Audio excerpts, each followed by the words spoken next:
Hello and welcome to the British Sitcom History Podcast. My name is Alan. With me, as always, is Gareth. Oh, hello, Alan. Heidi, hi. Hody ho! Yeah, we nailed it that time. I love... well, obviously we're talking about Heidi High, but yeah, I do love the announcements where she goes, oh, and... But what's this? Oh, well, we are here for a new series. We like to start with a banger, Gareth. We do. And we've never, in our previous episodes, 18 episodes in? Mm-hmm. We have not done Perry and Croft. We've not done any David Croft. Well, we have been watching Heidi High. Made in the 80s, set in 1959/60. Yeah. So it is one of their period sitcoms of Perry and Croft. Well, let's talk about memories of Heidi High. Are you you old enough to remember Heidi High? Or are you too young? No, I'm not. No. See, I do remember it. I remember. So it was on from 1980 to 1988. So that for me, that was the age of 5 to 13, and I kind of remember really enjoying it as a kid, and then being really bored of it as a teenager. Which I think that's probably more to do with my age rather than the show itself. Yeah. However. It is interesting, and we'll talk about this more as we go on. It's interesting that when there's one major cast change, the show kind of changes as well. And it was interesting seeing that change. With my memory as a kid, it got rubbish later. And I wouldn't go that far, but it definitely changed. Yes, I think it changes as it goes along as well. And we'll talk about that a bit later, I think. This is set, of course, in a holiday camp. Yeah. In a sort of time when they don't exist now, but in the 80s, things have changed a bit. Obviously, there is a sense of nostalgia to this show. But of course, you, Gareth, you were inspired by watching Heidi High as a child, obviously, because you went and worked in a holiday camp as a teenager. I did, but I worked at Butlins in Skegness. I did 3 summers there in the 90s after this. And Maplin's is obviously a very thinly veiled pastiche of Butlins, Joe Maplin being Billy Butlin. So obviously, yeah, you're right, things had changed by the 90s. But there was a lot of nostalgia there for me. Maplin's in 1959 and Butlins in 1995 were not poles apart. There was a lot that I could relate to. Well, I never worked there, but I certainly took many a childhood holiday at Butlins, so I have memories of that. And there was, again, certainly things I recognised about Maplin's. Well, so I guess the other thing we should tell people is that the episode that we're going to return to and look at in a bit more detail is Series 2, Episode 2, Peggy's Big Chance. As the podcast winds on a little, we'll talk in a bit more detail about that episode. But give us a bit of background first, Alan. Well, I think background is Perry and Croft, isn't it?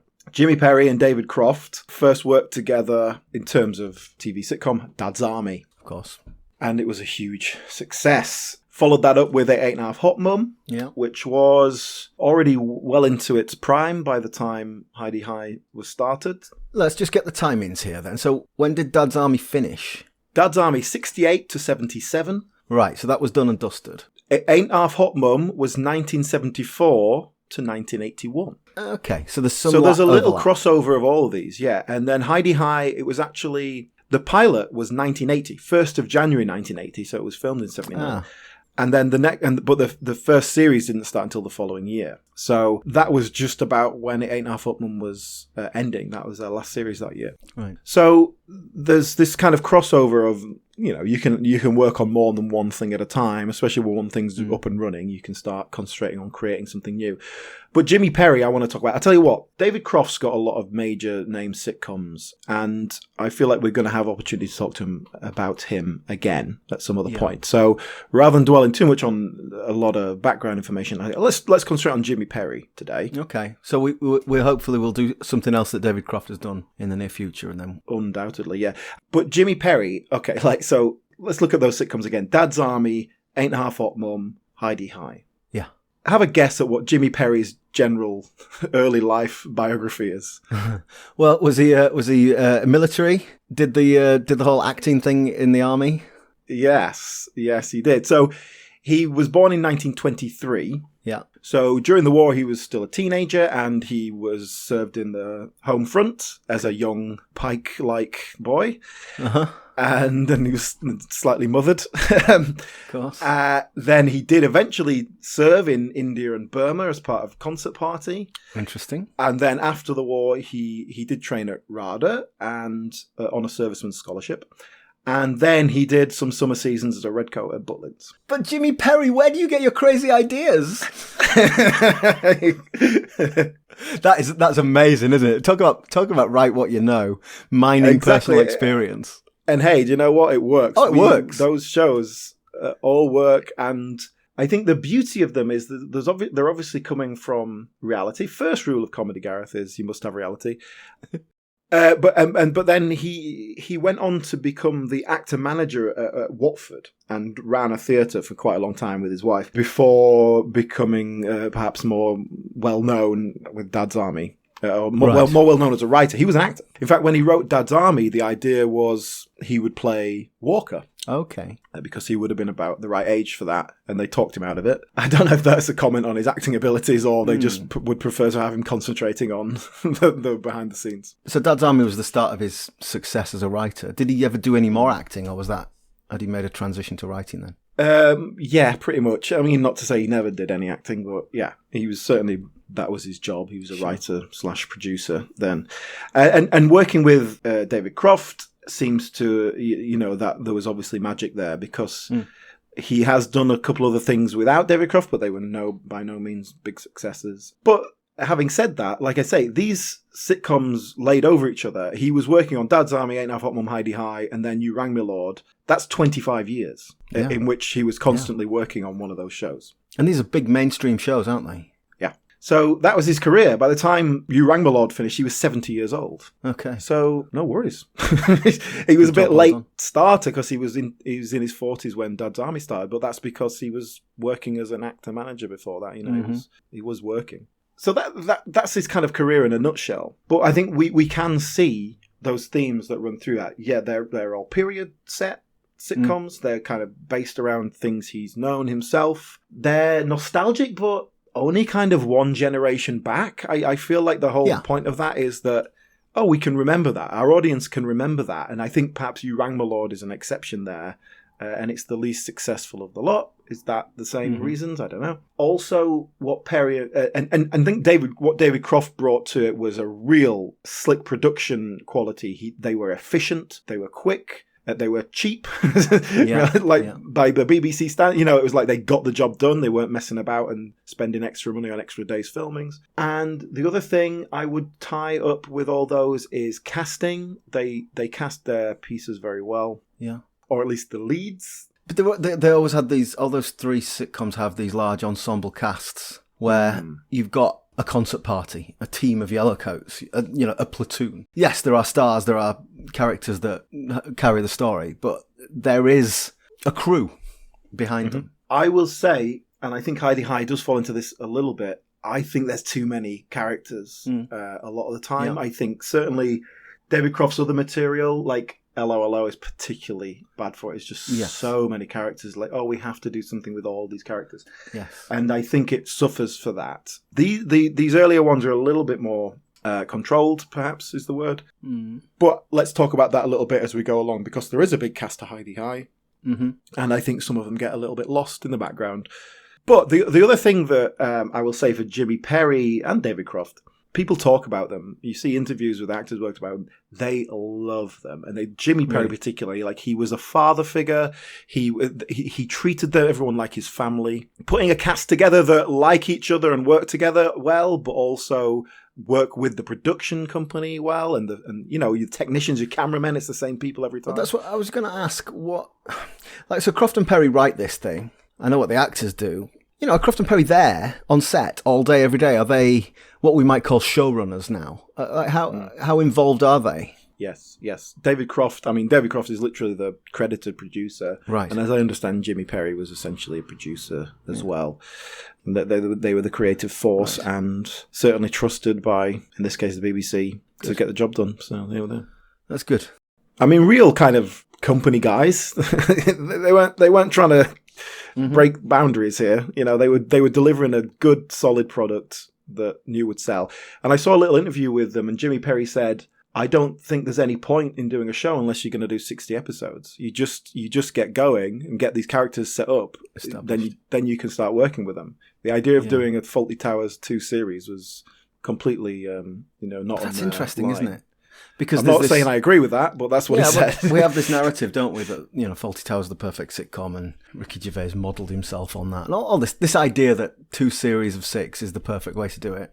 Is that true? I think with Heidi High as an example to work with, you can see that it can be a little hit and miss, but you get an affection for the characters. You really feel like you're part of the family, and you kind of get a little bit more drawn in.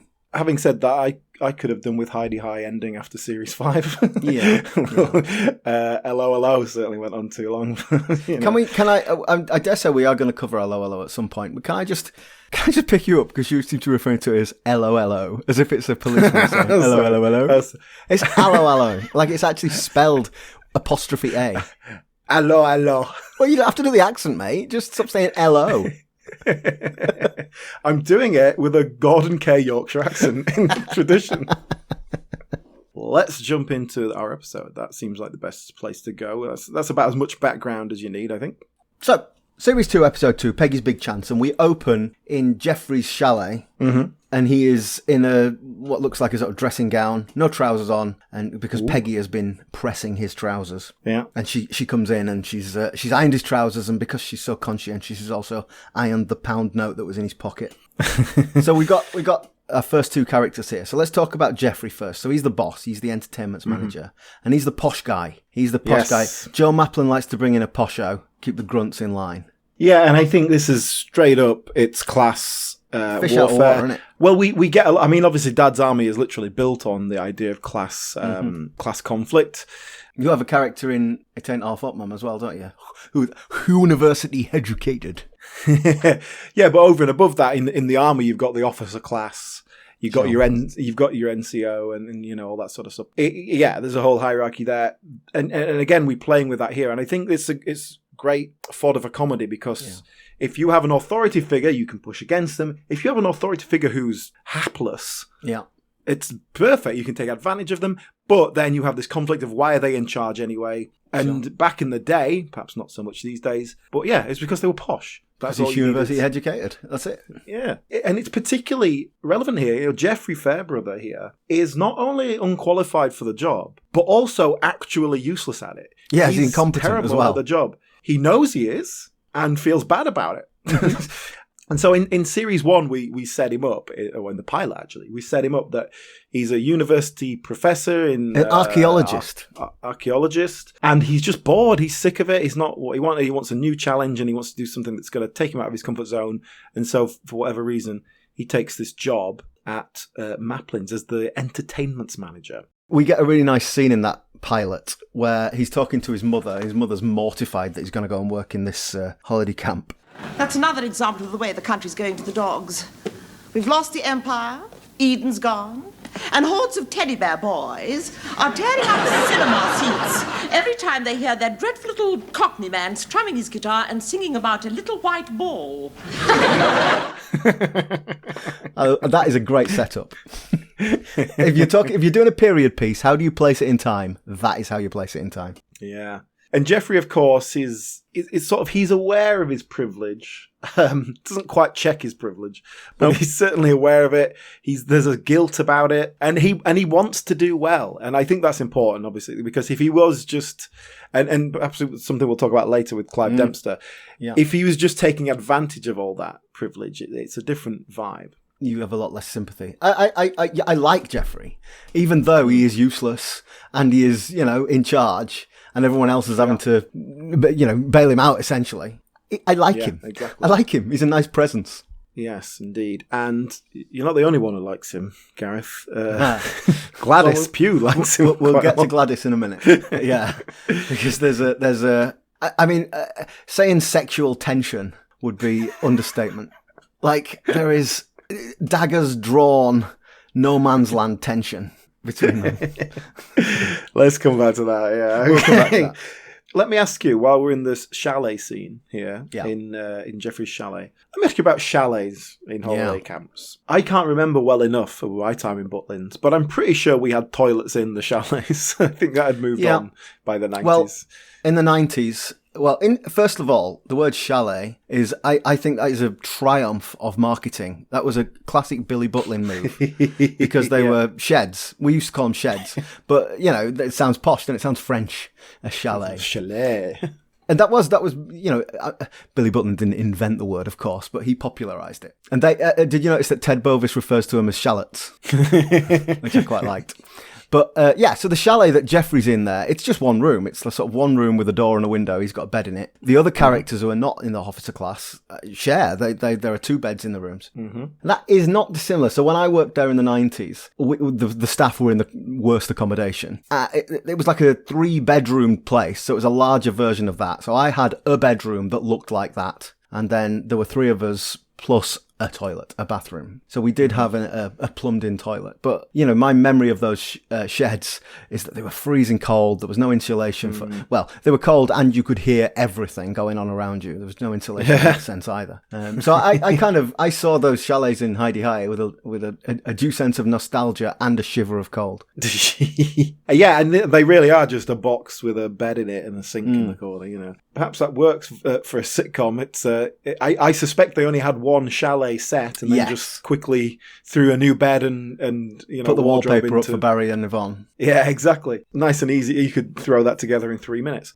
Just speaking of sets, by the way, I think in terms of sets, we have a chalet, the main staff room connected to Jeffrey's office. That's the main set. And then we've got the milk bar, or the Laughing Cow milkshake bar. I think those are the only kind of proper main sets. Everything else is location shoots. I was going to ask this. So as we were talking about the interior of the chalet there, that we also get a shot of Peggy outside. And where was it actually filmed? Was it filmed at a holiday camp, or is it in a military barracks, which is basically the same thing? No, it was a holiday camp, yeah. Obviously, it was a bit worse for wear. Apparently, they had to tart it up a bit. They were making this 25 years hence. So they had to tart it up a bit to make it look a bit newer. It wasn't Butlins. I think they tried to film at Butlins and they said, piss off, you're making us look bad. Yeah. So we've had this brief scene here with Peggy, and what we see here about Peggy is that she is conscientious. She wants to please. She's done a good job for him. And that sums up her character. She is a little annoying, Peggy, it has to be said, but she is good-hearted and, she's desperate to be a yellowcoat. That's her. Oh, yeah. That underpins her entire character, doesn't it? Yes, it does. Yes. Do you want to talk about Sue Pollard? Let's talk about Sue Pollard. Because she's an undeniable presence and the breakout star of the show. The most likable character, probably. I think so. Certainly most endearing character. Here's an interesting perspective looking back. My memory is that Peggy was really annoying. Mm-hmm. Is it just that Sue Pollard's really annoying?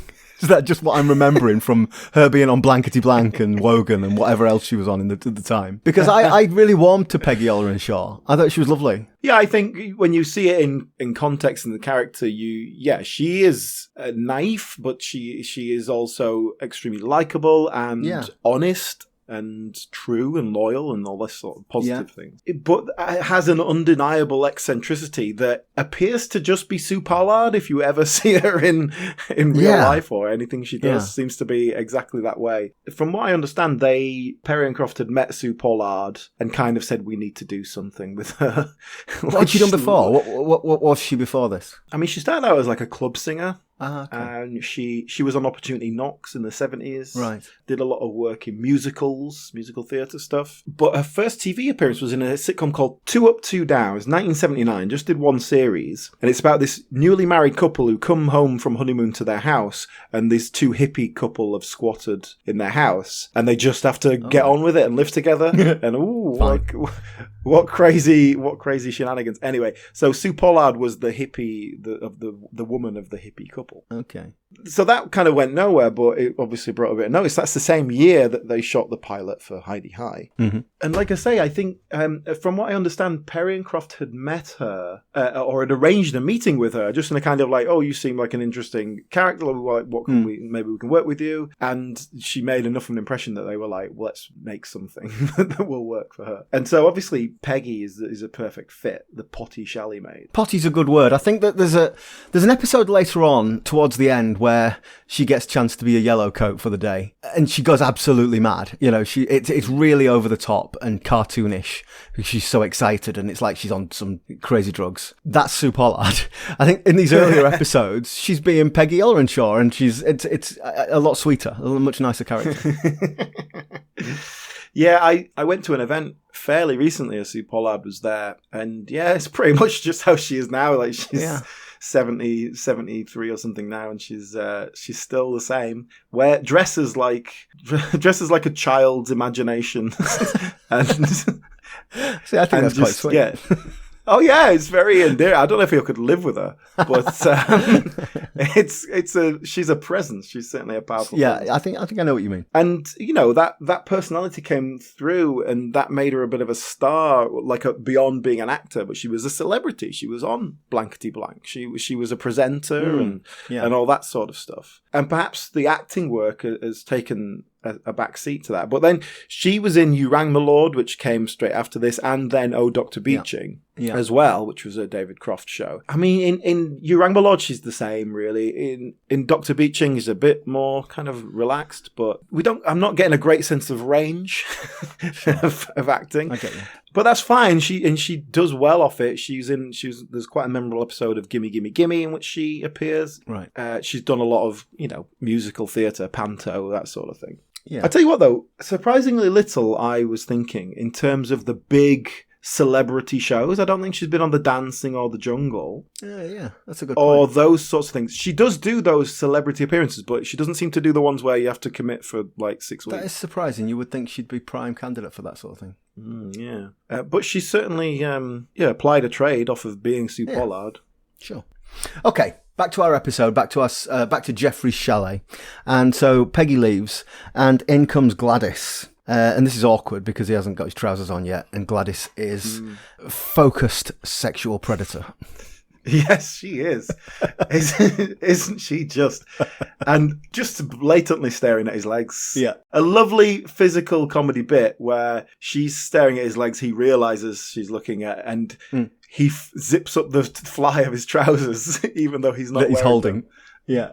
But it a beautiful moment. It really worked nicely, yeah.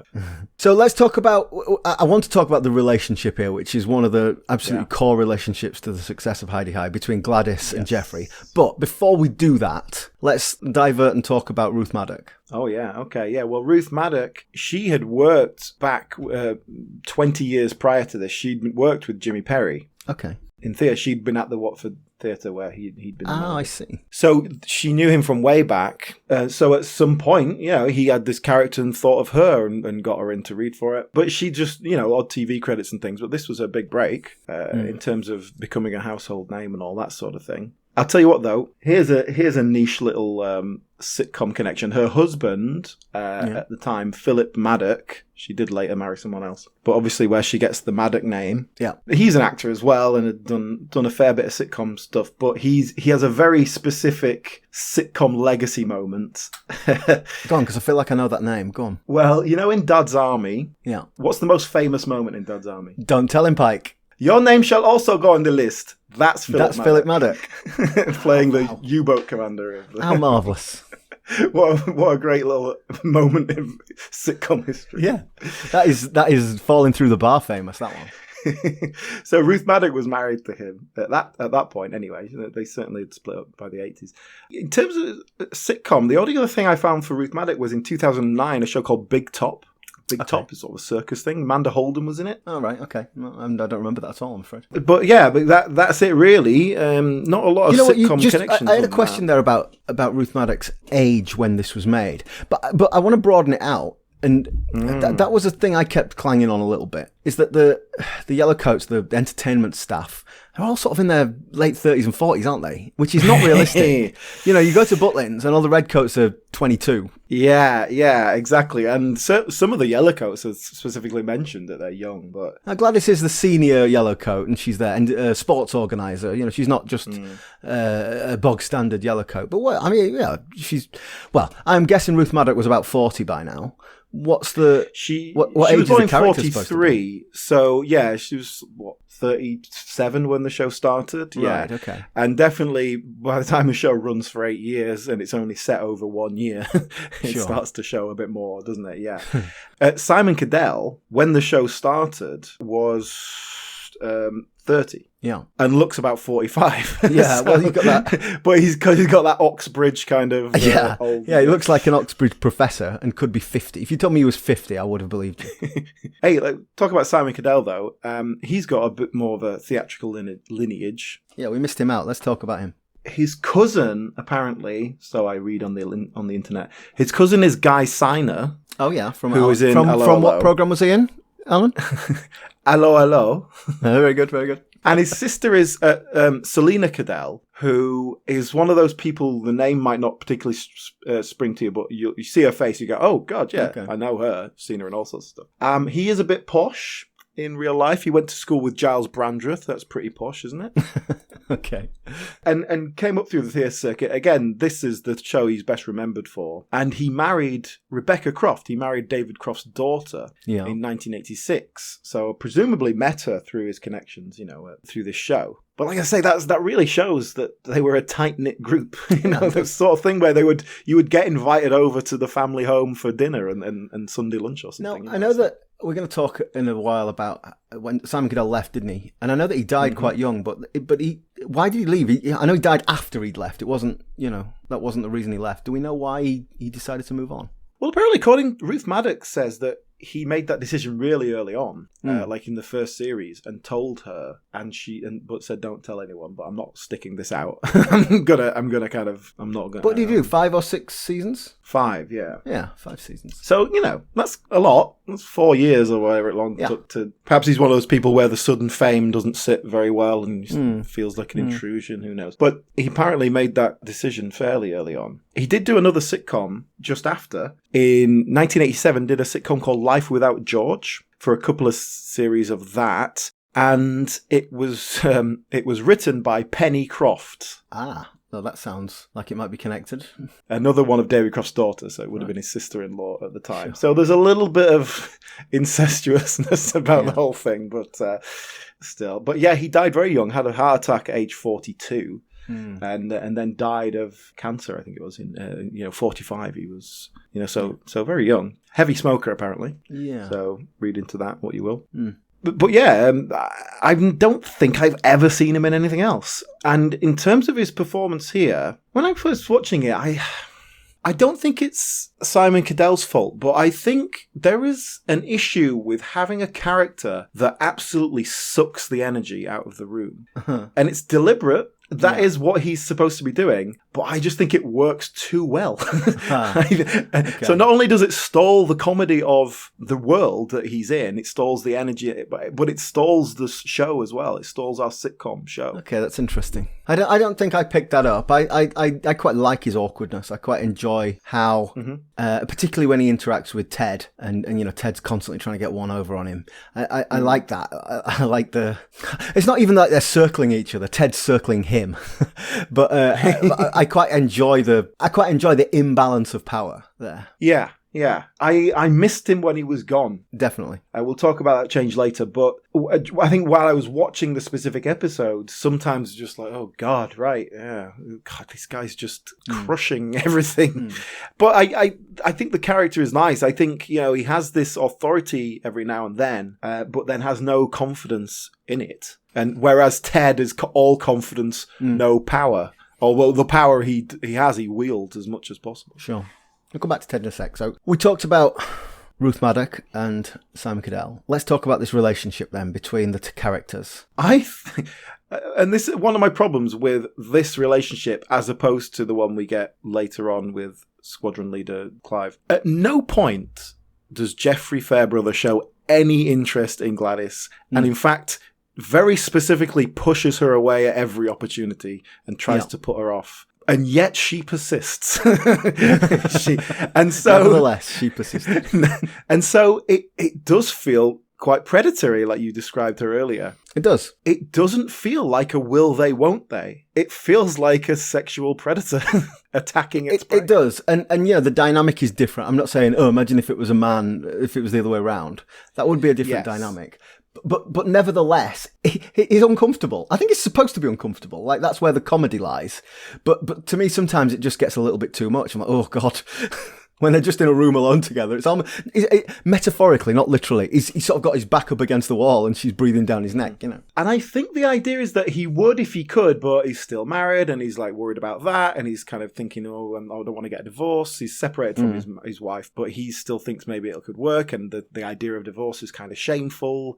He's certainly not going to give her grounds. Yes. So that's the thing, and I think the idea is that, he definitely would, but his poshness disallows it. Yeah. Whereas how it comes across is he's absolutely not interested whatsoever. And they even take pains to show him having things in common with the other Yellowcoats. Like there's one where she comes in and goes, thanks for lending me this book. And they have a little chat about it. Yeah. Where he has nothing in common with Gladys at all. Yeah. And they put those bits in as a comedy bit to make Gladys jealous. But what it's showing us is how little they have in common. And I don't really know what she sees in him either, to be honest. The other thing is, I made a little bit of a habit as I was watching these episodes of Heidi High of watching Gladys when she wasn't speaking, watching her act while she was not the focus. And once you notice, like, she's got this look, and I guess it's supposed to be sultry, the way she stares at him, it's sort of full of desire. But it's, well, sometimes sometimes it lapses into gormless, I will say. but at best, she looks like a serial killer. She looks like she's plotting how to, eat his brain. Okay. I didn't pick up on that. No, seriously, like the way she stares at him, this sultry look she has. I found it threatening. Yeah. Yeah, I just think it doesn't quite... I think they've missed the balance there. And I think all it needs is for Jeffrey to be interested. But he can't. And I think that was the intention, and it just hasn't come across or something. What? Before we move on from Gladys Pugh, what we do need to mention, we've already sort of both done bad impressions of it. It is funny because she's Welsh. The accent is well played. And we've obviously, we know Windsor Davis in It Ain't Half Hot Mum. It is funny because she's Welsh. And I'm not singling out the Welsh here, but, strong regional accents are mined for comedy gold. Yeah. We've got a fun-packed programme for you today. Holiday Princess competition, Knobbly Knees competition, Kitty's fancy dress, a bingo in the Hawaiian ballroom, ugly face competition in the Swiss bar, and lots more. Can I just check? I'm sort of 90% sure. Ruth Madoc is Welsh, isn't she? She is Welsh, but she's really ramping up the accent. Yeah, okay. Well, that's exactly what I thought. She wasn't completely putting it on. And we sort of played about with this earlier, but certainly there's a scene in this episode where she's doing the announcements. Yeah. And so she's kind of doing a posh voice, but she's still doing the thick accent. Yeah. It's like, hello, campers, and all this kind of thing. Only Welsh. How dare you? and the affected, and here's another thing I forgot. And that was Irish. Kind of but I do like those scenes where she's sat alone at the microphone and, she says Heidi High and she pauses and you can hear the sound effect of the campers saying Hody Ho in return. But then there's a really weird thing that she does from time to time where she'll pop a record on and then start singing. Like, why are you singing? Why don't we just play a record with vocals on? Yeah, and singing, I think she was a better singer, Ruth Madoc, than I think that's probably fair. This performance. She sings like, it's like your classic Les Dennis piano, isn't it? You've got to be reasonably good to do that off. Did I say Les Dennis? Yes. Sorry, Les Dawson. Let's go back to our episode. Okay, so we've had that scene of awkwardness in Jeffrey's chalet, and now we go to what I think is just the morning briefing, the Yellowcoat briefing, which is a good excuse. This happens most episodes. Just a good excuse to get all our characters in one room and move the plot forward and basically set up the episode. Yeah, which is exactly what happens here in the guise of a letter from Joe Maplin, and this is another particular favourite of mine. Yeah, me too. Yeah, the way Simon Cadell reads the letters from Joe Maplin and obviously they're written in this kind of very broad accent. I don't know about you, but I really do enjoy reading these letters because Joe writes as he thinks, and they really are sincere. Get this into your thick heads. That's the letter. It's not me. It's the letter. You've got to pull your socks up about your pool fun. Last week, I dropped in on the Wormsley camp of a Sunday afternoon, and their pool fun were pathetic.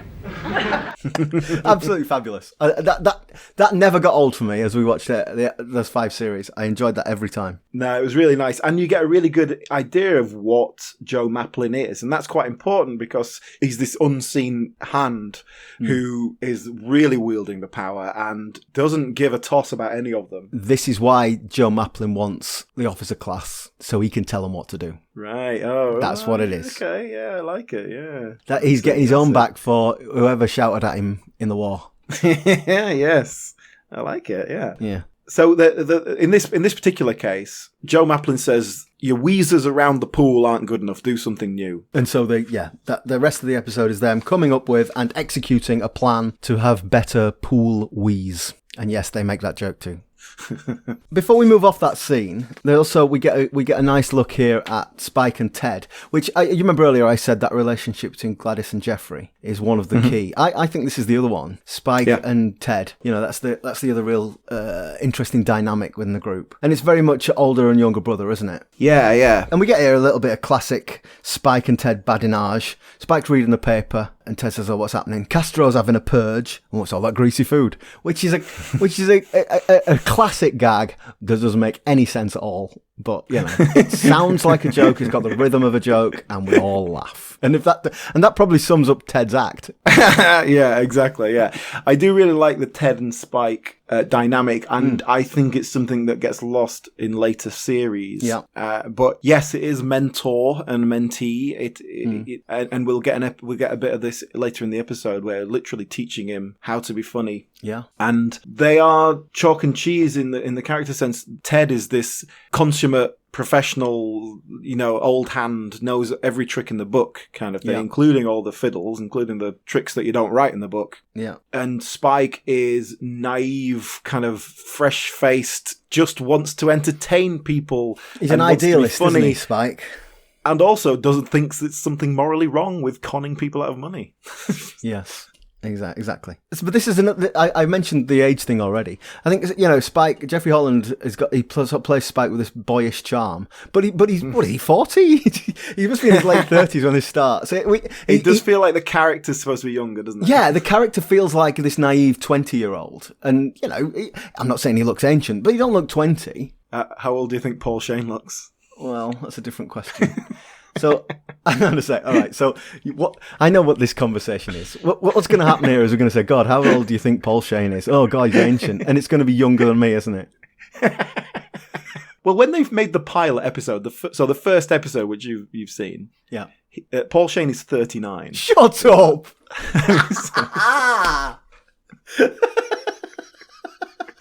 So this is the first time we've done this. The whole, how old is he? Oh my God, he's older than you. That means he's your age, not my age. Your age. Jeepers creepers. We all age differently. So Ted he's got that ill-fitting suit. He's got the hair that looks like it's greased back with chip fat. He looks toxic. Ted looks ill. He looks hungover. He looks. He looks toxic. That's the word. And, I that might be really unkind to Paul Shane. Perhaps it's just a really good performance. I don't know. But yeah, he does just seem constantly hungover. Seedy. Eating a full English breakfast all He looks like he's nursing a pint and a roll-up, even when he's not. Yeah. Whereas Spike, Jeffrey Holland's always impeccably turned out. His hair's brushed beautifully. He looks fresh-faced. And, there's a real physical contrast to them as well. Yeah, exactly. And it's set up in the character. So Spike's backstory is that he had a nice, comfortable job in the income tax office. And he's given it up because he wants to pursue his dream of comedy. He's the office joker. Yeah. Who's made that leap. And in 1959, that means even more than it does now. Yes. It's a significant thing. And it's something they come back to, where he has these opportunities to get married and but if he wants to get married, he needs a stable life. And this is not prepared to do life. that yet. Yeah. It's a nice thing they just drop in every now and then. Again, as they go later on in the series, they start to drag on it a bit too much because it doesn't have enough strength to hold it. But and then the opposite of that, Ted. This is his 17th season at Maplin's. This is his living. During the off-season, he does panto, he'll do the clubs, that sort of thing. He's a club comic. Yeah. And he's bloody good at it. Yeah. And Paul Shane is great casting because that's what he was. I mean, he essentially he was a club comic and earned a lot more money as a club comic than he ever did from Heidi High, or at least directly, as in terms of what he was getting paid for the show. Obviously, it raised his profile considerably. I guess so, yeah. But yeah, as opposed to Ted, apparently, Paul Shane was the one you went to when you needed to borrow some money because he always had it and he was happy to see you over till next Friday, yeah. As opposed to Ted, who's always on the make because he's gambles it away and drinks it away and is paying off his ex-wife. So what about Paul Shane then? Because we all seen that YouTube clip of him singing at Pebble Mill, which, I think that's perhaps a little unfair that he's sort of a bit laughed at there. Yeah. I don't know what the story behind that is. Clearly he's not one of the great tenors of the 20th century. But, he seems like a likeable bloke. But he's a club performer. He'd do the gags, finish with a song, and he can sing well enough to finish with a song. Variety, that's all you need. And everyone else would sing along with it. You pick the right song for that. I'm really pleased to hear about that he was generous and popular. Cause I like him. And he seems like a nice guy. He's from Rotherham. Which is pretty local to us. Yeah. His real name was George Spate, so Paul Shane was obviously, I don't know, more showbiz, I guess. Yeah, Paul Shane, it's country and western, isn't it? Shane. And it's exactly what you expect of a 1950s Rotherham teenager. Yeah. He worked down the pit and he did all sorts of jobs. Apparently he did his back in, which is why he came out of the pit. He was one of those people who started out doing club singing and then told jokes in between, and then that became the better part of his act. And apparently Jimmy Perry saw him on Coronation Street. And there's a nice bit in the opening episode. I don't want this to get about, but I've been for an audition for television in Manchester. They're doing this new show. It's about a lot of people that live in this mucky street. Apparently I'm dead right for it. Yeah? I think I've got it. So he'd been in Coronation Street, as a character for a while. And that's how they'd seen him. But apparently they interviewed loads of people for Ted, and he was one of the later ones. They they took a long time to find the right fit. But then obviously this made his name, and then he worked with the guys again. He did You Rang My Lord, and he did Oh Dr. Beeching. The only other sitcom thing I found was a show in 1991 called Very Big Very Soon.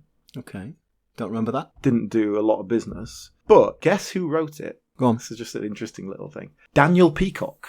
Oh, yeah, I know Daniel Peacock. He's the man from Vicar of Dibley. No, yes. No, that's Trevor Peacock. Oh, it's his son, Daniel Peacock, who was in... Okay, sorry, I'm mixing them up. He's in a lot of the comic strip stuff, wasn't he? Yeah, and the Porridge film that we looked at fairly recently. Of course he was, yes. And Daniel Peacock wrote one of the Comic Strip Presents things, apparently. He did a bit of writing in his time. Yeah. So that was just a name that had just jumped out at me.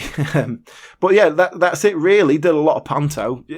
Pretty much living his Ted Bovis life, Yeah, okay. Fair enough. So what about Jeffrey Holland? I'll be honest with you. I only really know Jeffrey Holland from this and from You Rang My Lord and Dr. Beeching. Jeffrey Holland's one of those people I follow on Twitter and seems really lovely. Like, he seems like such a nice bloke. Yeah. And so I'm very keen not to be unkind to him. But like, I literally I've not seen him in anything else. What else has he done? No, I agree. And everything I've seen, and I've been to a few live events where he's been there telling anecdotes and stuff. Yeah. Seems like an absolutely lovely bloke. But yeah, I know his first involvement with Croft and Perry was the Dad's Army live show. They were doing a stage show, and he was in the ensemble, and then at some point took over the role of Private Walker. Okay. Possibly from John Barden, who would have been doing it at the time. We talked about that before. And then his early TV appearances is like he's in a couple episodes of A&R Hot Mum, he's in an episode of Dad's Army, like literally like these kind of 3-4 line kind of roles. So they obviously liked him, and then I don't know in what sense they created this role for him. I know that he was cast quite early on because they brought him in to do kind of audition stuff with people auditioning for Ted. Right. They were trying to find out who had chemistry with him. Yes. And obviously that was Paul Shane. But during the 80s, he was in like Russ Abbott's Madhouse, and he did stuff with Les Dennis. Okay. On kind of sketchy comedy sort of stuff. Sense. he's a pretty good impressionist, like as in a Les Dennis level impressionist, I understand. which they do play, they do use at some points in Heidi High, where they'll get him to do voices and. Well, there's a running gag like that he's constantly got a different outfit on. Every week he's got a different costume on that he's going to entertain the campers with. They get a lot of mileage out of that, and it works. It works well. Yeah. And he's always made these. God knows where he gets the money to make these things. Very elaborate, involved costumes. But yeah, I'm a funny sauce bottle. I'm a funny daffodil. What's that? I'm Toulouse-Lautrec. So yeah, he was in You Rang My Lord in quite a different character. To say that, the other people they take along, it's like, yeah, they're playing the same thing. I've seen them all the time. I feel like Jeffrey Holland has a bit more variety of acting in him. Okay. And then he was in Oh, Dr. Beeching as well. And in both those shows kind of plays the straight man. Yeah. And I think he does to an extent in Heidi High as well for Ted to play off of. But there's a little bit more, it's a bit more loose in that. I know that for the last sort of 10 years or so, he's he's well into his 70s now. Yeah. But pretty spry on it. He's been doing a one-man show where he plays Stan Laurel. It's called This Is My Friend, Mr. Laurel. And it's about, I've seen it actually, I saw it in Edinburgh one year. And it's Stan Laurel at the deathbed of Oliver Hardy, and he's sort of talking to him and sort of talking about their life together and stuff. Right, okay. Well, again, as I followed him on Twitter, I saw that he's been doing that for a while. That's good. There's a couple of points in Heidi High where I see him doing a Stan Laurel face, and I was like, oh yeah, I see what he's doing there. Not really kind of, I'm doing a Stan Laurel impression, but he's picking up little mannerisms. Yes. Let me ask you this then about the Ted and Spike relationship. I'm pretty sure they didn't have this sort of thing by the time you were working at a holiday camp, but there's a clear distinction between camp host and camp comic. So the host is the one who stands up there and kind of the band leader kind of thing. Yeah. The comic is the one who does the gurning and falling over. I think. Yeah, basically, I think that's certainly, I can't relate to that from my time there, but that's the dynamic, isn't it? Ted's in charge. Ted is the ringmaster, whereas Spike is the clown. Spike is the clown, definitely, sometimes literally. And there's certainly no question that Ted Bovis would be thrown in the pool. Absolutely. No, it's not going to happen. In fact, that is mentioned when they are discussing potential pool wheezers, and that gets short shrift from Ted. Yeah, well, shall we jump back into that? Because that's what they're doing. They figure out that here's a good idea. Pool wheeze, have a shark attack. They do a brainstorm. They come up with this idea of a shark attack, but nobody wants to be the shark. And so Peggy volunteers. She wants to be involved.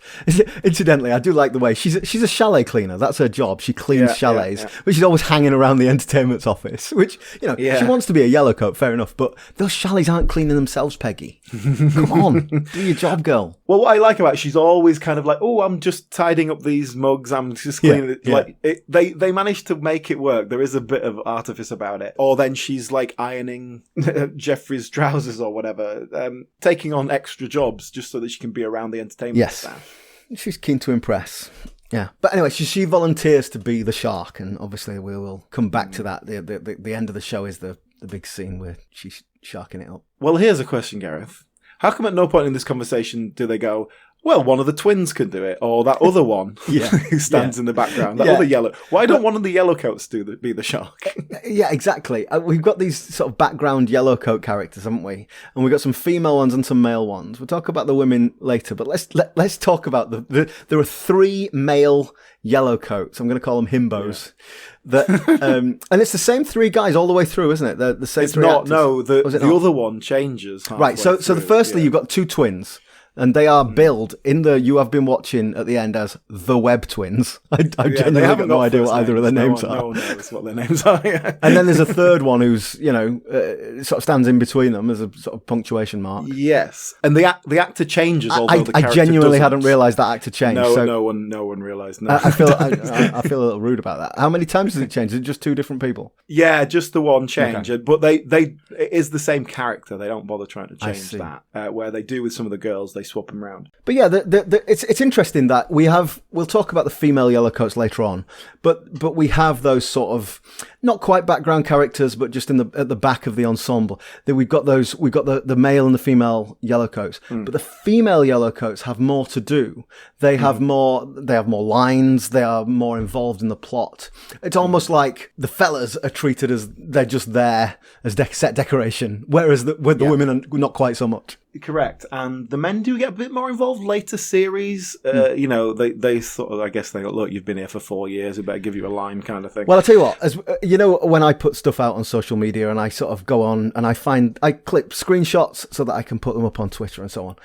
And it took me ages to find a screen grab of any of those 3 men, because they're just in the background. They're not looking. They're not emphasized. They're slightly out of focus. It's like, come on, give me something. And I think it was series 7 before I managed to get a clean screen grab. Yeah, and obviously they've not gone on to be hugely famous for anything else. The Web Twins, as I understand, were like a comedy, or a club act. They would do songs, but they were twins. That was a double act that they were. And so they were just brought in as sort of people who would be yellowcoats and just have it in the background and do some heavy lifting. And and it's nice. They get a bit more involved later on, and they get to kind of have little parts in the gags, but they never get particularly drawn out as characters. And there's even, like, they make a joke about the other one, the blonde one, that he basically goes, oh, I don't know, I'm just here to be pretty, to be looked at. Like, he'll say stuff like that. And, it's a living, isn't it? You do 9 series, or however long it was. That's not bad. Well, that's all we have time for this week, but do come back next time where we will continue our journey through this specific episode and look at all the other actors from Heidi High, of course. In the meantime, if you would like to follow us on the social media things, that's a great choice. We are at BritComPod on Instagram and whatever Twitter is right at this moment when you're listening. Thank you very much for listening, and we will see you next time.